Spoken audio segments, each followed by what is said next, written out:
क्या भीष्म जी को आदर्श मानते हो कि भगवान कृष्ण को आदर्श मानते हो? मैंने कहा मैं श्री कृष्ण जी को आदर्श मानता हूँ। भीष्म भी मेरे आदर्श हैं, लेकिन प्रतिज्ञा में श्री कृष्ण जी को मानता हूँ। जो जरूरत पड़ी तो सुदर्शन चक्र उठा लिया प्रतिज्ञा करके। भी जो चीज मेरे लिए अंधेरे में है वो शेर के लिए अंधेरे में नहीं है। शेर रात में भी देखता है। रात्रिचर प्राणी रात में देख लेते हैं। जो मैं नहीं देख सकता वो गिद्ध देख सकता है, गरुड़ देख सकता है।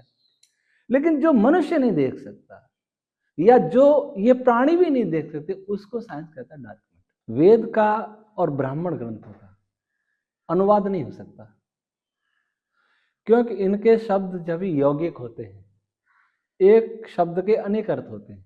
वेद उन ध्वनियों का, उस वाणी का नाम है जो ज्ञान से परिपूर्ण है, जो इटर्नल है, जो कभी नष्ट नहीं होगी, उसका नाम है वेद। फिर विद्वानों ने आके दबाव डाला कि मरने का संकल्प छोड़। ये कहा कि आप बॉर्डर पर जाकर के मान लो रुक गई, अब अगले दिन सिद्ध कर सकते थे, एक दिन कम पड़ गया, आपने शरीर त्याग दिया, तो आपसे जो लोग आशा करेंगे उनका क्या होगा? अग्नि, वायु, आदित्य, अंगिरा, उन्होंने समाधिस्थ होकर के इन ध्वनियों को, पराध्वनियों को, पश्चाती ध्वनियों को ब्रह्मांड से ग्रहण किया। संघ और विश्व परिषद वाले लोगों ने मेरा काफी उपयोग किया। बड़ी बड़ी सभाओं में मुझे ले जाया जाता था, जहाँ संवेदनशील होते थे भीड़, वहां मुझे ले जाते थे और मेरा स्वभाव था स्पष्ट बोलना।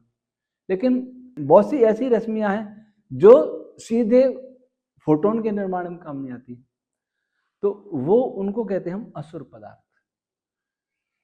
लेकिन उनकी भूमिका क्या होती है? मास पैदा करना। मास उनमें होता है, ग्रेविटेशन फोर्स से वो प्रभावित होती है, इसलिए ब्रह्मांड को धारण करती है। 2 बार विष दिया हो, जन्म से बीमार हो, फिर भी इतना काम भी कर लिया है। भगवान की कृपा से दिमाग खराब नहीं हुआ, ये अच्छी बात रही। शरीर में गड़बड़ हुआ, मस्तिष्क ठीक काम करता रहे, अच्छा रहा, ये भगवान की कृपा है। आत्मा की आवाज, साधारण लोगों की असाधारण कहानियां। नमस्कार, आत्मा की आवाज के आज के एपिसोड में, आज की कड़ी में आप सबका बहुत बहुत स्वागत है। मित्रों, हमारे इस पॉडकास्ट में, इस श्रृंखला में जिसका नाम आत्मा की आवाज है, हम विभिन्न प्रकार के लोगों से, जिन्होंने अलग अलग क्षेत्रों में कार्य किया है, नाम कमाया है, अलग असाधारण कार्य किया है, उनसे आपकी भेंट करवाते रहे हैं। और आज जिनसे हम आपकी भेंट करवाने जा रहे हैं वो बिल्कुल ही एक अलग दिशा में कार्य कर रहे हैं। लखनऊ में नहीं रहते हैं, संयोग से लखनऊ आए। हमने उन्हें निमंत्रण दिया कि वो आत्मा की आवाज में आ जाएं, ताकि उनकी आवाज, उनकी आत्मा की आवाज आप सब तक पहुंचे। उन्होंने हमारा निमंत्रण स्वीकार किया और हमारे बीच है। मित्रों, हम बात कर रहे हैं आर्यावर्त इंस्टीट्यूट ऑफ वैदिक sciences for scientific interpretations of ancient texts के स्वामी अग्निव्रत जी की। स्वामी अग्निव्रत जी, आपका बहुत स्वागत है। धन्यवाद आपका। स्वामी अग्निव्रत की विशेषता ये है कि वो वेदों को डिकोड कर रहे हैं। सनातन वेद, अनादिकाल से भारतीय सनातन परंपरा की आधारशिला रहे वेद, जिसमें ऋषियों ने हमें जीवन दर्शन दिया है और जो समय के साथ साथ जिनको हम सब भूलते जा रहे हैं।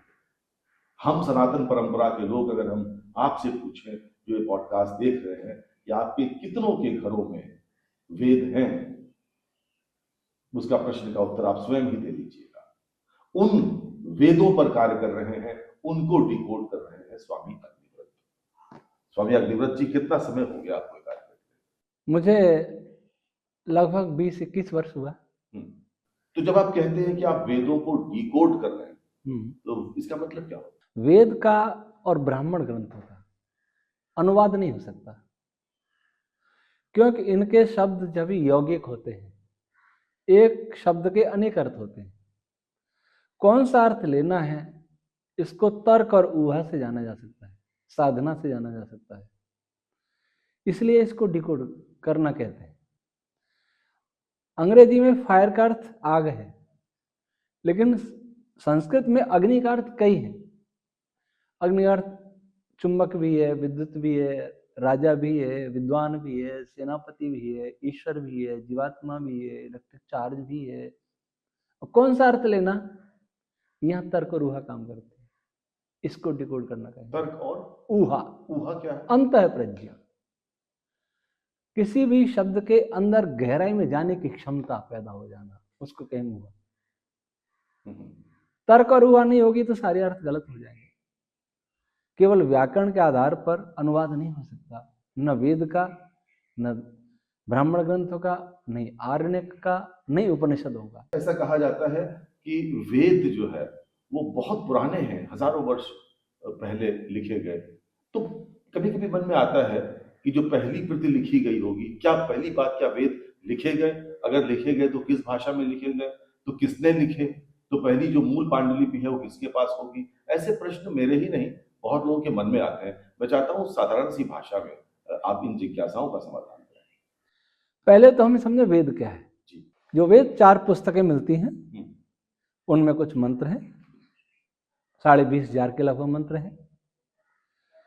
वे मंत्र एक तो होता है लिपि रूप में, एक होता है ध्वनि रूप में। तो ध्वन्यात्मक वेद अनादि है, ज्ञानात्मक वेद अनादि है। वेद उन ध्वनियों का, उस वाणी का नाम है जो ज्ञान से परिपूर्ण है, जो इटर्नल है, जो कभी नष्ट नहीं होगी, उसका नाम है वेद। और जिसमें संपूर्ण ब्रह्मांड समाया है और उन ध्वनियों से संपूर्ण ब्रह्मांड बना भी है। उन्हीं ध्वनियों से ब्रह्मांड बना है। तो बिग बैंग थ्योरी को नहीं मानते आप? बिग बैंग थ्योरी तो आज फिजिक्स का सबसे बड़ा झूठ है, सबसे बड़ा झूठ। ये वैज्ञानिकों हम लिख चुके हैं और सिद्ध भी कर चुके हैं। तो विस्फोट हुए हैं, लेकिन विस्फोट वाली स्थिति बहुत बाद में, एक नहीं अनेकों विस्फोट हुए, अनेकत्र हुए, लेकिन वो बहुत बाद में आती है।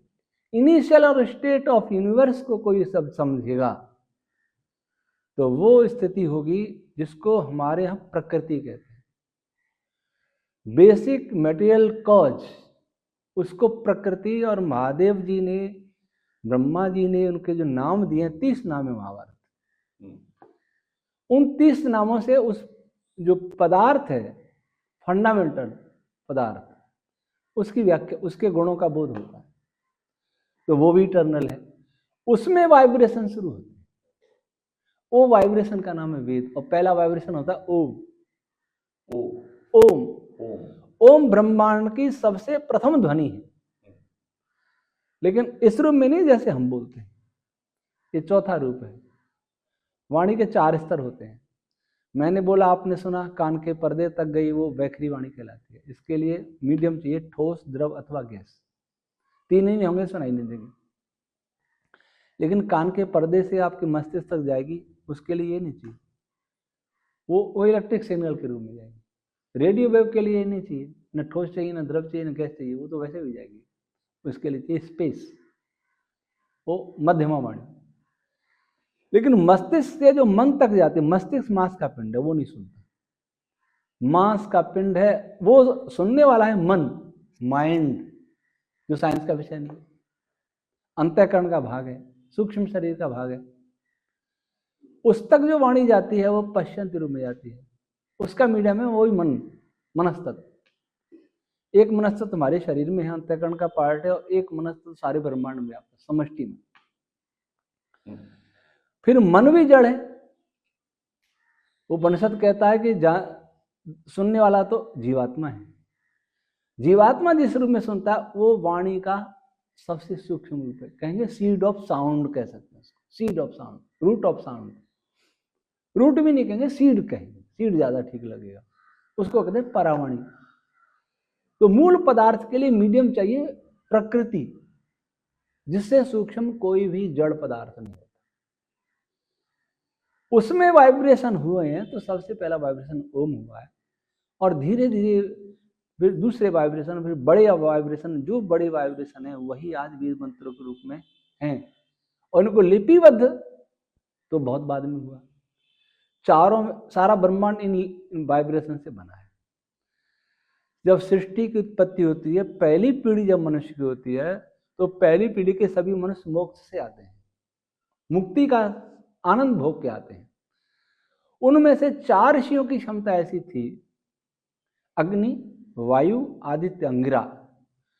उन्होंने समाधिस्थ होकर के इन ध्वनियों को, पराध्वनियों को, पश्चंती ध्वनियों को ब्रह्मांड से ग्रहण किया। अब उसका अर्थ क्या होगा? मोबाइल की ध्वनि को मोबाइल ने कैच तो कर लिया, पर मोबाइल अर्थ तो नहीं जानता, अर्थ तो हम सुनेंगे जो बताएंगे। मोबाइल की ध्वनि तो पशु भी सुन लेगा, आप ऑन कर दीजिए, जो बात हो रही है वो भी सुन लेगा। अर्थ हम जानेंगे। अर्थ जनाया उन चार ऋषियों को ईश्वर ने, दूसरा कोई जनाने वाला था नहीं। उन चार ऋषियों ने फिर एक अन्य व्यक्ति को जान दिया, चारों ने मिलकर। वो व्यक्ति थे महर्षि ब्रह्मा, इसलिए चतुर्मुख कहलाए। चारों वेदों का ज्ञान केवल उनको था इस धरती पर सबसे पहले, क्योंकि वो चार से पढ़े, श्रुति रूप में था। आगे श्रुति रूप चलता रहा। महर्षि दयानंद के अनुसार राजा इक्ष्वाकु के समय में लिपि प्रारंभ। अच्छा। जो आर्यावर्त देश, जो आज भारत कहा जाता है, उसके राजा थे, पहले राजा। वहां से भी लिपि रही। ध्वन्यात्मक वेद कहेंगे या ज्ञानात्मक वेद कहेंगे, वो इटर्नल है, अविनाशी है। लिपि तो बदलती रहती है और नष्ट, पुस्तक भी नष्ट हो जाती है, लेकिन वेद नष्ट नहीं होता, क्योंकि वेद, हम या बैठे आपके शरीर में, मेरे शरीर में एक एक कोश कम है, जीन्स में, पार्टिकल्स में, वेव्स में, सब में गूंज रहा है। फोटोन आ रहा है, उस फोटोन में 360 प्रकार के मंत्र हैं, फोटोन का कंटेंट। अच्छा जी, आपने विज्ञान को वेदों के साथ जोड़ा है। हाँ जी। और विज्ञान की तो एक सीमा है। विज्ञान बहुत ज्यादा, तो हम भले कितना भी कहें बड़ा उन्नत विज्ञान है और हम बहुत हमने तरक्की कर ली, लेकिन उसकी भी अपनी सीमाएं हैं। तो वेदों को विज्ञान से जोड़ने के पीछे क्या अभिप्राय था आपका? वेदों को विज्ञान से पीछे जोड़ा नहीं मैंने। वेद विज्ञान ही है। विज्ञान की सीमा नहीं होती, आधुनिक विज्ञान की सीमा है, क्योंकि ईश्वर भी विज्ञान स्वरूप है। ईश्वर अनंत है। कल्पना करें, एक डॉक्टर सारी जिंदगी दांत की चिकित्सा करता है, सारी जिंदगी और चिकित्सा करना, वो बूढ़ा हो गया, उसको पूछें क्या आपने दांत के विषय में सब कुछ जान लिया, तो कहेगा सब कुछ तो नहीं जाना। आंख के डॉक्टर को पूछें क्या आपने आंख के विषय में सब कुछ जान लिया है, सारी जिंदगी आंख का सर्जरी करता हुआ जो भी हुआ, कि सब कुछ तो नहीं जानता है। कि नहीं? सही बात। जिसने इस सब को बनाया, जिसने शरीर को बनाया, जिसने लाखों प्राणियों के शरीरों को बनाया, वनस्पतियों को बनाया, सारे ब्रह्मांड को बनाया, उसमें कितना ज्ञान होगा? वो है विज्ञान। वो अनादि है, अनंत है। ईश्वर अनंत विज्ञान स्वरूप है। अब उसके नियमों से, उसके विज्ञान से सृष्टि बनी है और चल रही है। तो फाइनमेन लिखते हैं अमेरिका के वैज्ञानिक, भौतिक शास्त्री, के जो फिजिक्स के बेसिक लॉ हैं वो ईश्वर के लॉ हैं। उनको जितना जान ले उतना विकसित हो जाता है। तो हम उन्हें प्रयोगों की सीमा से, परीक्षणों की सीमा से, ऑब्जर्वेशन की सीमा से, गणित की सीमा से जितना जान लेंगे उसको हम कहते हैं ये साइंस है। जो नहीं जानते वो उनके कहते हैं साइंस नहीं। साइंस तो वो भी है, पर हम नहीं जानते तो क्या हुआ? जो मैं नहीं जानता वो आप जान सकते हैं, आप नहीं जान सकते ये जान सकते हैं, ये भी नहीं जान सकते कोई और जानता है, वो जानने वाला ईश्वर है। तो विज्ञान तो अनंत है, हमारा ज्ञान सीमित है, इसलिए हम विज्ञान को भी सीमित कह देते हैं। अच्छा, जो ईश्वर की सत्ता है जिसके अधीन हम सब हैं, हम पृथ्वी ग्रह के वासी हैं। पृथ्वी ग्रह हमारी आकाश गंगा का एक छोटा सा ग्रह है। ऐसी अनेक आकाश गंगाएं हैं और ऐसे अनेक ग्रह हैं और ऐसी अनेक जगह पर हो सकता है अस्तित्व भी जीवों का हो। तो जब हम ईश्वर कहते हैं तो ईश्वर का मतलब उस अनंत अंतरिक्ष में फैले हुए समस्त आकाश गंगाओं के, समस्त ग्रहों के, जो कुछ भी वो हो अनंत, उस सबका स्वामी या पृथ्वी ग्रह का स्वामी? नहीं, सबका स्वामी, और सबसे बाहर भी। ईश्वर सबसे बाहर भी है, सबके अंदर भी है। इन गैलेक्सी जितना ब्रह्मांड है, जिसको हम नहीं जान सके हैं अथवा जान सकते हैं अथवा नहीं जान सकते हैं, वहां तक ब्रह्मांड है। हमारी दृष्टि में ब्रह्मांड अनंत है, लेकिन उस अनंत के बाहर भी एक और अनंत है, वो उसका नाम ईश्वर है। भीतर भी है, बाहर भी है। तो ईश्वर केवल और केवल एक है जो सब में समाया है। वेद तो ये कहता है पुरुष सूक्त में कि ईश्वर का एक चतुर्थांश है सारा ब्रह्मांड, चतुर्थांश है, 3 अंश तो उसका अलग है उससे। तो ईश्वर अनंत है, सर्वव्यापक है, निराकार है, सर्वशक्तिमान और सर्वज्ञ, ये उसके मुख्य विशेषण। आत्मा की आवाज में आज हम बात कर रहे हैं स्वामी अग्निव्रत से। स्वामी अग्निव्रत आर्यावर्त इंस्टीट्यूट ऑफ वैदिक science for scientific interpretations of ancient text. हमारी सनातन परंपरा के ऐसे अद्भुत टेक्स्ट जो आम लोगों तक नहीं पहुंचे थे, उनको आम जन तक पहुंचाने का कार्य कर रहे हैं। हैं स्वामी अग्निव्रत। तो स्वामी अग्निव्रत, आपसे जानना चाहेंगे हम कि डार्क मैटर के बारे में कुछ बताएं। डार्क मैटर का अर्थ सीधा ये निकलता है कि जो दिखाई नहीं देता, हमारे लिए अंधेरे में है। जो चीज मेरे लिए अंधेरे में है वो शेर के लिए अंधेरे में नहीं है। शेर रात में भी देखता है, रात्रिचर प्राणी रात में देख लेते हैं। जो मैं नहीं देख सकता वो गिद्ध देख सकता है, गरुड़ देख सकता है। लेकिन जो मनुष्य नहीं देख सकता या जो ये प्राणी भी नहीं देख सकते, उसको साइंस कहता है डार्क मैटर। अर्थात जो फोटोन से नहीं देखा जा सकता वो डार्क मैटर है। अब फोटोन से बहुत कुछ भाग ऐसा है जो नहीं देखा जाता, 95% है। केवल 5% से ये सारा ब्रह्मांड जो दिखाई दे रहा वो है। सारी गैलेक्सी, सारे तारे और सारे ग्रह उपग्रह, सारे उल्का पिंड, ये सब 4-5% में आते हैं। 95% में मास तो है पर दिखाई नहीं देता। वो 95% इसको होल्ड किए हुए, तो उसको उन्होंने कह दिया डार्क मैटर। हमारी वैदिक साइंस में 2 प्रकार के पदार्थ हैं, देव पदार्थ, असुर पदार्थ। देव पदार्थ वो है जिसको हम विजिबल मैटर कह सकते हैं। विजिबल मैटर यानी जो दिखता है या दिख सकता है, दिखता है और दिख सकता भी है। अथवा दिखने वाले पदार्थ का निर्माण करता है। हमें दिख नहीं सकता लेकिन दिखने वाले पदार्थ का निर्माता है वो। ये एक नई चीज है।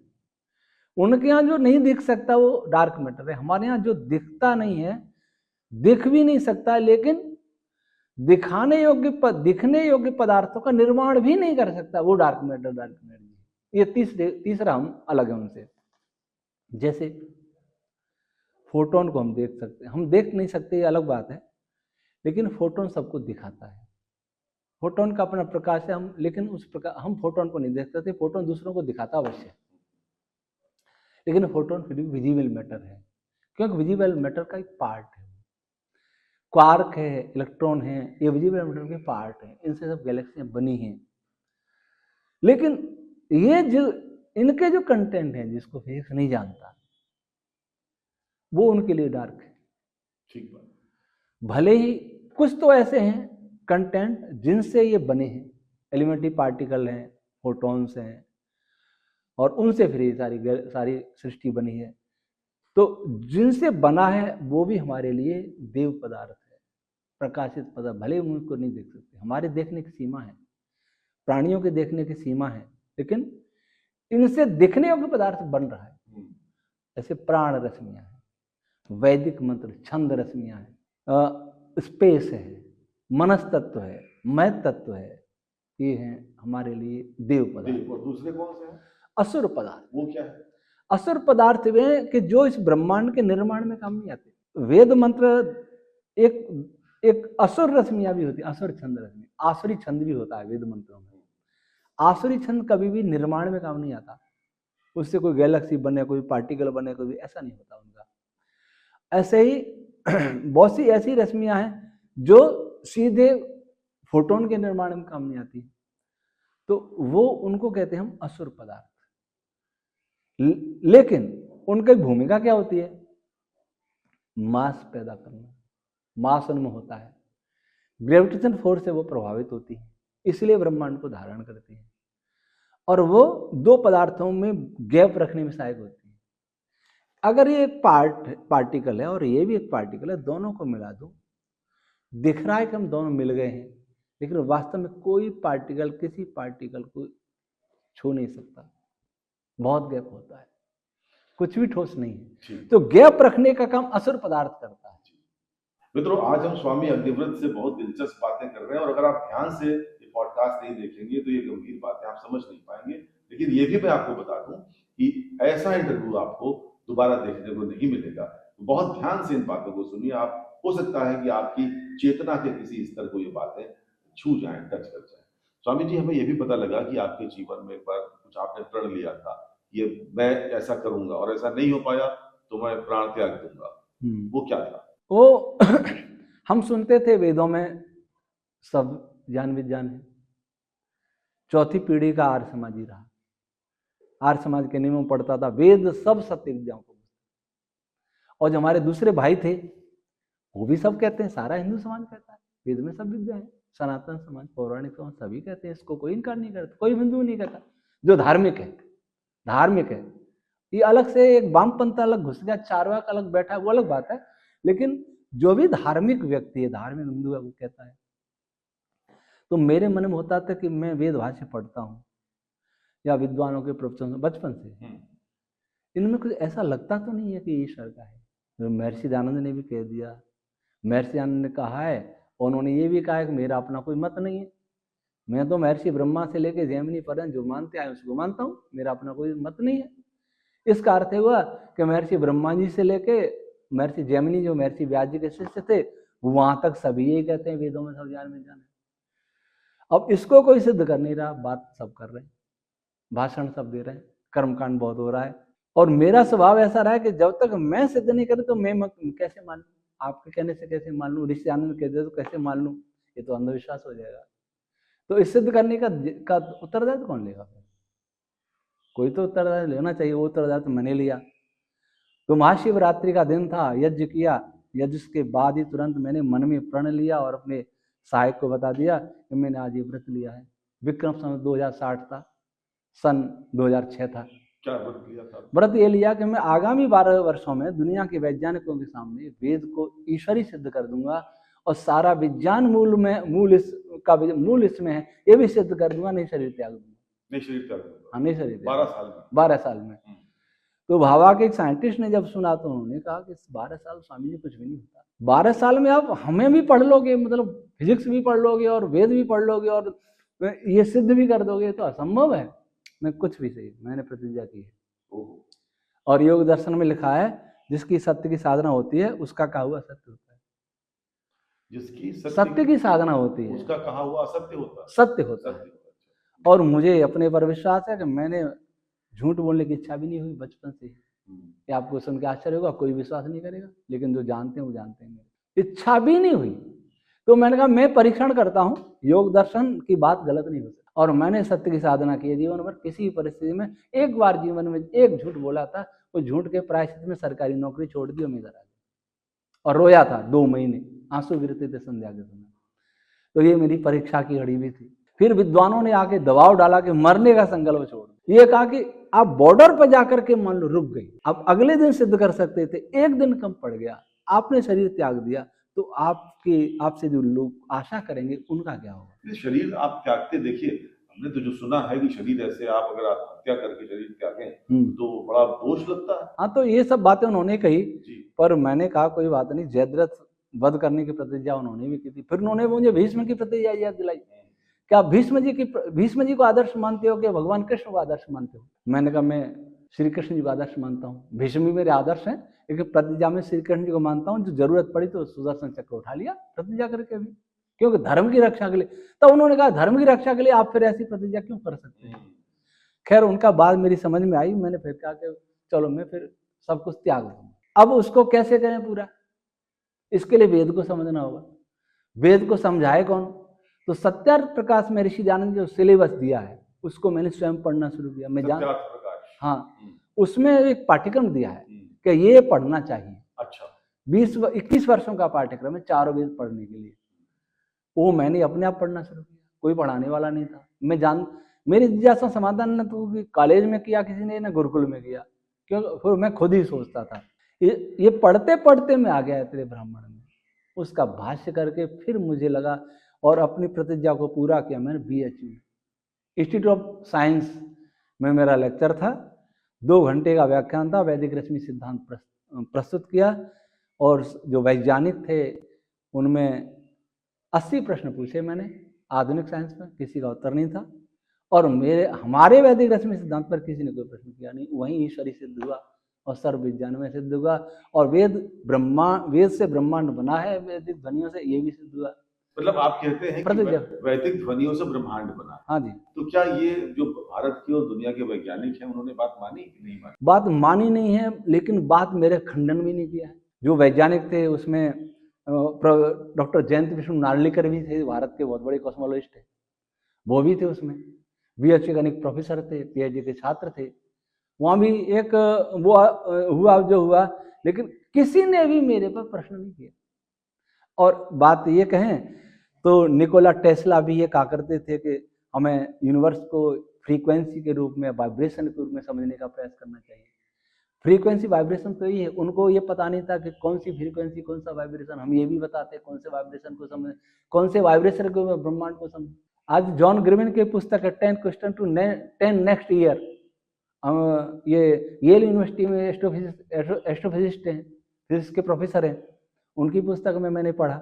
वो कहते हैं डार्क मैटर के पार्टिकल्स हैं, उसमें भी ध्वनि तरंग है, और ध्वनि तरंगों के कारण माइक्रोवेव जो रेडिएशन है उसमें फ्लक्चुएशन हुआ जब बिग बैंग हुआ। बिग बैंग में नहीं मानता, लेकिन जो फ्लक्चुएशन ध्वनि तरंगों से हो रहा है, उनको ये पता नहीं कौन सी ध्वनि तरंग है। हम बता दें ध्वनि तरंग है वेद मंत्र। इनसे प्रकृति में फ्लक्चुएशन हुआ, फिर मनस्तत्व में फ्लक्चुएशन हुआ। उस फ्लक्चुएशन और फ्लक्चुएशन से कंडेंसेशन हो करके पदार्थ का ये पदार्थ बना, पार्टिकल बने। तो ऐसे सिद्ध हुआ। अच्छा, केवल ध्यान करने से क्या मोक्ष मिल सकता है? ध्यान करें अगर योग दर्शन के अनुसार तो मोक्ष मिलेगा, इस जन्म में नहीं तो कई जन्म में। ध्यान से पहले तो यम नियम आते हैं। आज यम नियम की कोई बात नहीं करता, सीधा ध्यान से करते हैं। यम नियम, आसन, प्राणायाम, हाँ, प्रत्याहार। यम नियम आधार। यम नियम के बिना भवन खड़ा नहीं हो सकता। आज बिना नियम के भवन खड़ा हो रहा है। सबसे पहला नियम आ जाता है अहिंसा, जिसका अर्थ है प्राणी मात्र के प्रति वैर त्याग, अर्थात सबसे प्रीति करना। ये कहाँ, कहने को सरल है। भाई भतीजावाद, जातिवाद, देशवाद, भाषावाद, सब मजहबवाद, सब वाद आ जाते हैं, लेकिन अहिंसा तो कहता है कि प्राणी मात्र, मनुष्य में ही नहीं, प्राणी मात्र के प्रति प्रीति करना, ये अहिंसा। फिर सत्य आ जाता है, ब्रह्मचर्य आ जाता है, अस्त्य आ जाता है। इन सब का पालन हो तो ध्यान तो साथ में छोड़िए। आज ही हम आंख बंद करके बैठ जाएं, फिर सोचेंगे इस आंख बंद करने से मुक्ति मिलेगी। हमारा व्यवहार, हमारा योग हमारे जीवन में दिखना चाहिए, व्यवहार में दिखना चाहिए। अगर योगी का व्यवहार में ईर्ष्या है, द्वेष है, काम है, क्रोध है, अहंकार है, तो इसका मतलब योगी नहीं। अच्छा, तो सगुण और निर्गुण, निराकार ब्रह्म और साकार ब्रह्म, दोनों में क्या सच है? सगुण भी है, निर्गुण भी है। सगुण कैसे है? ईश्वर सत्स्वरूप है, ये सगुणता। ईश्वर न्यायकारी है, दयालु है, सर्वज्ञ है, सर्वशक्तिमान है, ये हो गया सगुण, गुण सहित। निर्गुण क्या हुआ? निराकार, निर्लेप, निर्विकार या निर आ गया, ये हो गया निर्गुण। अवरा, निराकार और साकार।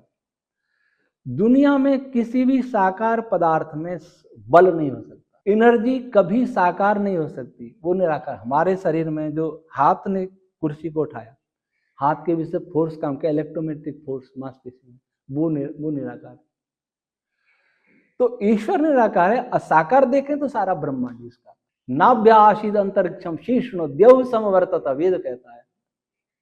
जिसका अंतरिक्ष जिसकी नाभि है, द्युलोक जिसका सिर है, पृथ्वी जिसके पैर हैं, दिशा जिसके कान हैं, ये आकार है। ईश्वर इनमें है। आत्मा जैसे शरीर में है, वैसे परमात्मा सारे ब्रह्मांड में। लेकिन आत्मा शरीर के बाहर नहीं है, परमात्मा ब्रह्मांड के बाहर भी है। तो साकार माने तो सारा ब्रह्मांड उसका आकार है, मनुष्य का बना हुआ आकार नहीं हो सकता। वैसे निराकार है और निराकारी सृष्टि रचना कर। आप सोचिए, माँ के गर्भ में एक बच्चे का निर्माण हो रहा है, कौन साकार हाथ से निर्माण कर देगा? फूल के अंदर रस बन रहा है, पत्ती के अंदर प्रकाश संश्लेषण की क्रिया से भोजन बन रहा है, वह कौन हाथ लगा के करेगा?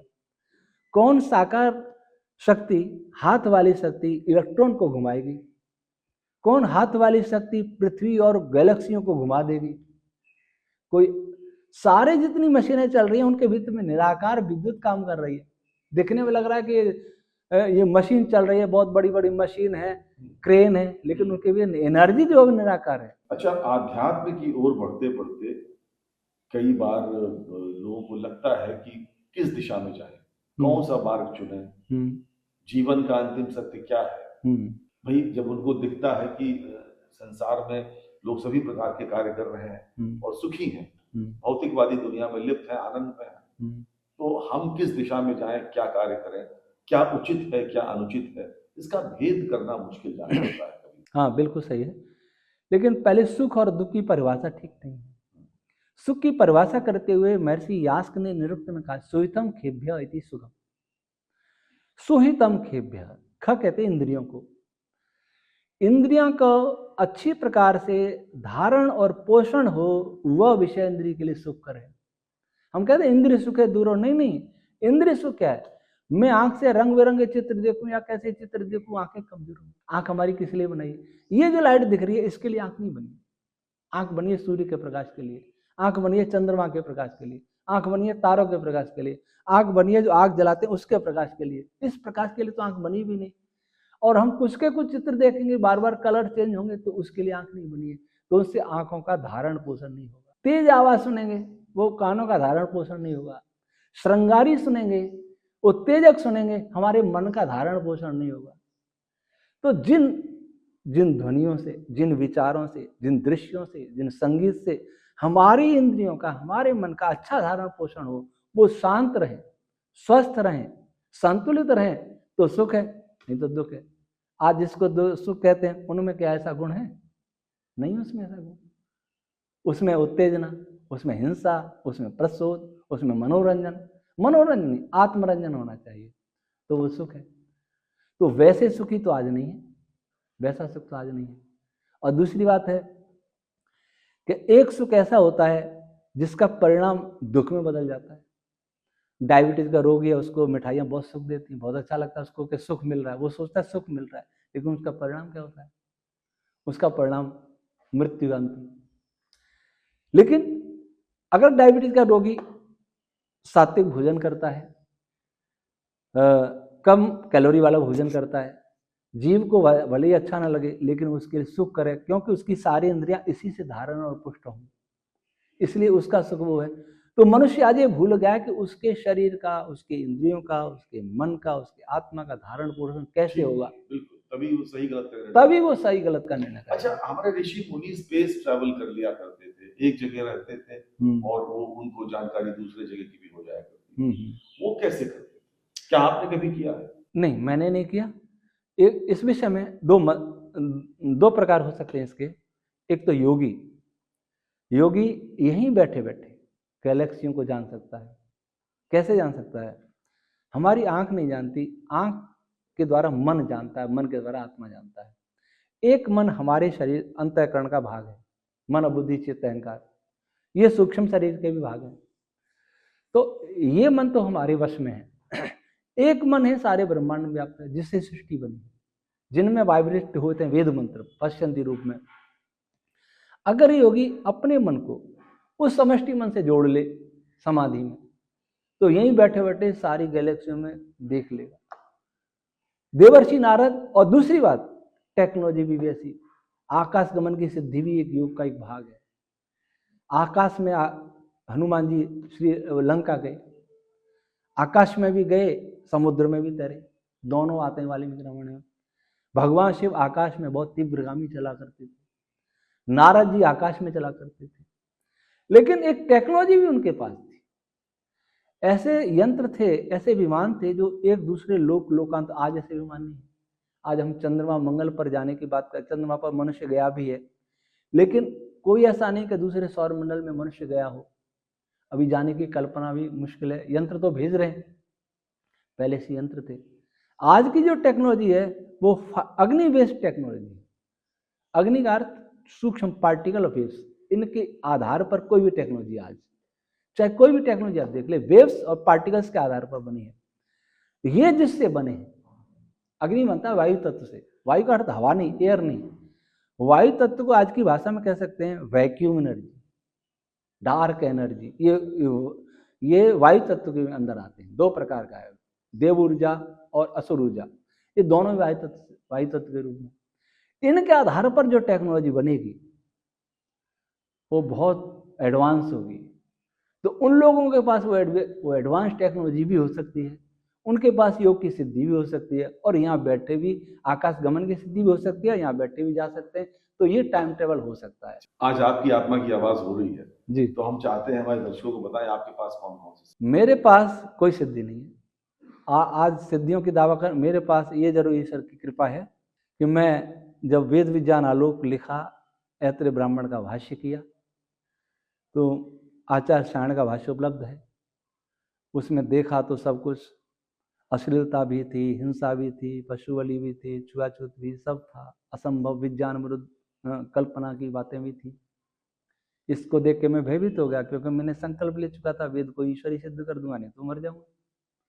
और ईश्वरी सिद्ध करने के लिए उसके ब्राह्मण ग्रंथ को भी ईश्वरी सिद्ध करना, ईश्वरी नहीं विज्ञान में सिद्ध करना पड़ेगा, उसके द्वारा भी ये समझा जाएगा। अब ब्राह्मण ग्रंथ में ये बातें हैं तो वेद में फिर वही होंगे, अगर व्याख्या में वही है तो मूल में भी वही होगा। तो मैंने फिर धीरे धीरे ध्यान से कैसे भी करके, क्योंकि मैं इसको श्रेय देता हूँ अपनी सत्य की साधना को, और इसी साधना का मुझे ये प्रसाद ईश्वर का मिला कि मैं 2 महीना तक तो बहुत बेचैन रहा, बहुत विद्वानों से दूरभाष से संपर्क किया कि नहीं कोई मदद नहीं करेगा, वो जानते ही नहीं, ब्राह्मण अनुवाद करते हैं, डिकोड कोई नहीं कर सकता।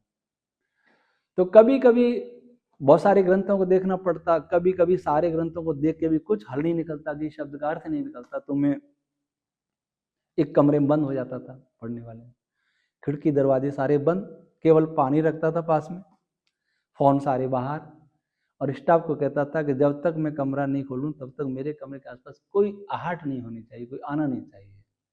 दिनचर्या ऐसी देखता कि दिनचर्या का कोई भाग नहीं आ जाए, उसमें 3 घंटे मेरे कम से कम समय मिले। तो मुझे पहले ईश्वर का प्रार्थना करता, उपासना करता, फिर धीरे धीरे उस शब्द पर चिंतन करता, फिर धीरे धीरे मुझे ऐसा आभास होता कि शब्द का अर्थ सूर्य में लगेगा, तो सूर्य का धीरे धीरे कहाँ केंद्र में लगेगा, तो मुझे ऐसा धीरे धीरे उसका ऐसा लगता कि जैसे धुंधला एक चित्र आ रहा है कि वहाँ ये रश्मियाँ ये काम कर रही हैं, नाभ की संलयन क्रिया ऐसे हो रही है, मटेरियल वहाँ से ऊपर से केंद्र में ऐसे जा रहा है, धीरे धीरे स्पष्ट हो जाता, कमरा खोल के तुरंत ले लेता। तो ये तो मेरी सिद्धि रही है जी। आप पूर्व जन्म में विश्वास रखते हैं? पूर्व, हाँ, आत्मा अजर अमर है। तो आपको क्या लगता है, आप कभी किसी जन्म में कोई सन्यासी ऋषि मुनि थे? मैं नहीं कह सकता, लेकिन लोग मुझे ऐसा कहते थे, क्योंकि मैं झूठ नहीं बोलता था, कभी किसी से लड़ता झगड़ता नहीं था, कभी किसी का बुरा नहीं सोचता था, किसी का अपमान नहीं करता था। कोई मुझे गाली दी तो मैं ये भी नहीं बता सकता कि किसी ने क्या गाली दी। मैं किसी शिकायत करता कि आपके बेटे ने गाली दी, तो क्या गाली दी, मैं ये कोई बताने की बात है, मैं कैसे बताऊँ, मैं मुंह से नहीं निकली। तो मेरे पड़ोस में एक ब्राह्मण परिवार रहता था, वो दादी की अध्यापिका थी, उनको हम दादी जी कहते थे। वो हमारी माता जी कहती हैं ये तेरा लड़का जो है कोई ऋषि होगा। पूर्व जन्म के संस्कारी हो सकते हैं। बाकी फिजिक्स बड़े बड़े पढ़े लिखों में गया, वैज्ञानिकों में, वेदज्ञ में गया, मेरी दृष्टि सबसे अलग है, और ये काम किया, प्रारब्ध है और ईश्वर की कृपा है। अंतिम प्रश्न हमारे पॉडकास्ट का, हमने ये भी सुना है कि आप पर कुछ लोगों ने हमले भी किए और आपको क्षति पहुंचाने का प्रयास किया, क्या घटनाक्रम हुआ था, कौन लोग थे? कौन लोग थे ये बताना मुश्किल है। पहले तो मैं क्या करता था, जब तक ये काम नहीं किया था तब तक मैं राष्ट्रीय विषयों पर अधिक बोला करता था। संघ और विश्व हिंदू परिषद वाले लोगों ने मेरा काफी उपयोग किया, बड़ी बड़ी सभाओं में मुझे ले जाया जाता था, जहाँ संवेदनशील होते थे भीड़, वहाँ मुझे ले जाते थे, और मेरा स्वभाव था स्पष्ट बोलना, लेकिन अनावश्यक उत्तेजना पैदा करना मेरा कभी स्वभाव नहीं, निष्पक्ष ही बोलता था। लेकिन आज समाज ऐसा है कि उसको निष्पक्षता भी स्वीकार्य नहीं, उसको स्वीकार नहीं है। अपनी किसी के गलत दोषों को बता दो, उसे स्वीकार नहीं है। तो उस दृष्टि से मुझे 96 में विष दिया गया। 96 में विष दिया गया? हाँ। अच्छा। तो बहुत सारी समस्याएं शरीर से भोग रहा हूँ, और उसके बाद 1.5 वर्ष पहले मुझे एक विदेश से विष दिया गया, एक दवाई के नाम पर के आचार्य जी, गुरु जी, आचार्य अग्निव्रत स्वामी जी मुझे कपड़ों से कहते, वाकई मूल मेरा आचार्य अग्निव्रत नाम है। तो आचार्य जी, गुरु जी आपके लिए वो रिसर्च किया, मैंने ये दवाई दी है, तो वो दवाई खाई। उसके बाद में होम्योपैथिक के नाम से दवाई थी, किसी होम्योपैथ को बाद में बताया तो उसने कहा कि क्या इसके लक्षण थे, मैं ये लक्षण थे, उन्होंने कहा ये आर्सेनिक दिया गया। लेकिन मैं दोनों बार बच गया, लेकिन शरीर से आपको कमजोर दिख ही रहा हूँ, 63 साल की उम्र है, और अपना जो सही में जीवन रहा उसके आधार पर जीवित भी हूँ। 2 बार विष दिया हो, जन्म से बीमार हो, फिर भी इतना काम भी कर लिया है। भगवान की कृपा से दिमाग खराब नहीं हुआ, ये अच्छी बात रही। शरीर में गड़बड़ हुआ, मस्तिष्क ठीक काम करता रहा, अच्छा रहा, ये भगवान की कृपा है। मित्रों, आत्मा की आवाज का आज का पॉडकास्ट मुझे उम्मीद है आपको हमेशा आपके जहन में रहेगा। आज हमने वेद ज्ञानी स्वामी अग्निव्रत, आचार्य अग्निव्रत जी से चर्चा की। पुस्तकें आचार्य अग्निव्रत जी की अनेक हैं, आप देख सकते हैं। इस पुस्तक का नाम है सृष्टि संचालक। इस पुस्तक का नाम है भगवान शिव की दृष्टि में धर्म। ये एक श्लोक की व्याख्या है। की व्याख्या है। ईश्वर का प्रथम उपदेश केवल यही एक- क्यों, एक- आचार्य अग्निव्रत के प्रवचनों से संकलित ये भी एक श्लोक एक मंत्र की व्याख्या एक मंत्र की व्याख्या है। ये और ये विशाल परिचय वैदिक भौतिकी वेद विज्ञान आलोक ग्रंथ का सार। विशाल आर्य, विशाल जी आचार्य अग्निव्रत के शिष्य हैं और स्वयं विज्ञान के विद्यार्थी रहे, लेकिन अल्टीमेट ट्रुथ सिर्फ विज्ञान से नहीं आता, अल्टीमेट ट्रुथ सीखिए सिर्फ वेद से नहीं आता। दोनों का जब ज्ञान होगा, पारस्परिक जब संबंध, आंतरिक सह संबंध होगा, व्यक्ति दोनों पर चर्चा करेगा, दोनों का अध्ययन करेगा, तो निश्चित रूप से उसको अपना जो जीवन का ध्येय वह पूरा होगा। हम बहुत धन्यवाद देंगे आचार्य अग्निव्रत जी, आप आत्मा की आवाज में आए और आपके मुखारविंद से हमने बहुत अच्छी बातें की। हमारे समस्त श्रोताओं की ओर से हम आपको बहुत धन्यवाद देते हैं। आपका भी बहुत बहुत धन्यवाद। बहुत-बहुत नमस्कार। धन्यवाद। नमस्कार। Please like, comment, and subscribe.